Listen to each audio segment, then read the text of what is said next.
Bagong dating ulit yung mga Denso natin, bagong stock.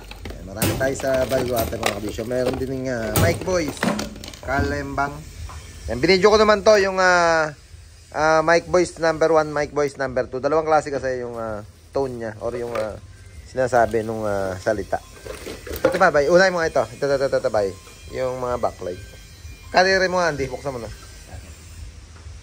Bay, palabas pa yun sa toolbox. Yung sa bagong backlight. Meron ulit tayong mga surplus Japan mga kabisyo. Japan surplus backlight. And sa loob, Andy Lana. Yun nga, buksan mo nga sa plastic na yun. Medium. Ito naman yung medium size. Yung ganitong kasing laki lang ng mga pang forward. Pwede rin naman 10-wheeler to. Pero kung gusto niya mas malaki, mas maraming mailalagay, yung big na ang ikabit niya. Switch. Uho mo lahat ba? Check natin. Cutter daw.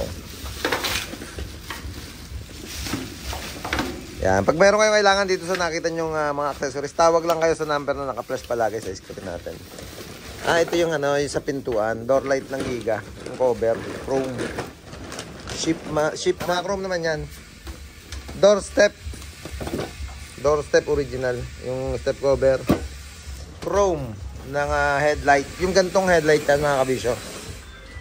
Dalawang klase rin kasi yung chrome para dito. Yung may hati sa gitna. Ayan pang mga modelo na headlight. Yung mga chrome na. Ito Japan din to. Japan surplus din tong chrome nito. Meron tayong stock dito sa Balwate natin.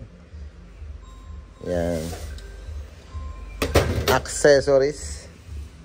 Mga Japan surplus. Ano yung isa na yun? Yung item. Sige, uho mo na yan, bay. Dito, huwag mo isama. Ilayo mo konti. Dito lang. Dito mo uho. Para testingin natin lahat muna yan. Balas ng headlight. Mike Boys ulit. Denso. Meron naman tayong sound check nito. Meron tayong video niyan. Kung gusto nyo ma-check sa page natin, search nyo lang. Denso Backhorn. Lagay nyo lang Team Kabisyo para lumabas yung mga video natin tungkol sa mga backhorn.